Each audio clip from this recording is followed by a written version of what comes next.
Now, last night in the latest of her Hidden London series, Sally got shown some of the fascinating history around Shad Thames. Tonight, she and tour guide Tim Lewis head a little further east along the river to discover the inspiration behind some famous art, royal ruins you can roam on, and a smuggler's pub. We started this Hidden London tour in the shadow of Tower Bridge. Today we pick up further along the south side of the Thames at Cherry Garden. It's close to where this famous painting by Turner, called the Fighting Temeraire, was based. You got that amazing image of this old ship of a line being towed up the river by this tiny little upstart, this little steam-powered tug.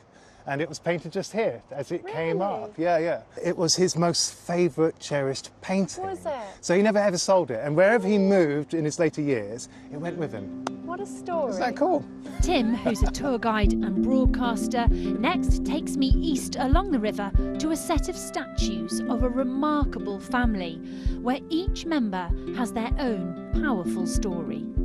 This is an extraordinary man, a real pioneer. It's Alfred Sauter, Dr. Alfred Sauter. In the early 1900s, Alfred, who it's thought could have become a successful and wealthy doctor, instead chose to help those with nothing in Bermondsey. And he did something so pioneering, he offered free medical help to the local population. It was the NHS before the NHS. Then there's his wife, Ada, the first female mayor of a London borough. She was an absolute pioneer of all sorts of things. She grew and cultivated trees, planted them throughout the whole community here. She was also suffragette, so she worked for women's rights as well. Absolutely amazing, amazing woman. And finally, their only beloved daughter, Joyce. And the community called her a little ray of sunshine. But Joyce was just 8 years old when scarlet fever tragically took her from her parents. And it devastated them, but they carried on working. And they revolutionised and changed this whole borough. Meanwhile, across the road, we go hundreds of years back in time to royal ruins. It was built for Edward III, and the historians have sort of been speculating, well, what was it for?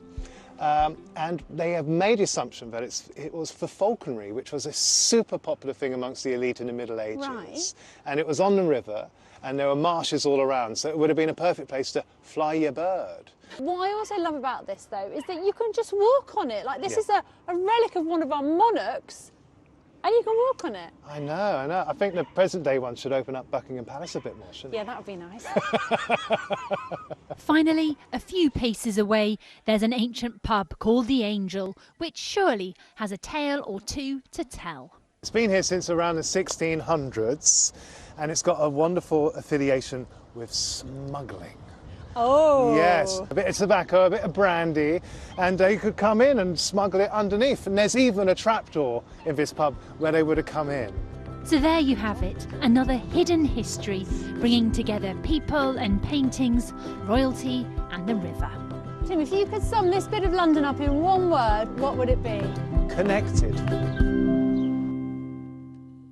Oh, fascinating, right?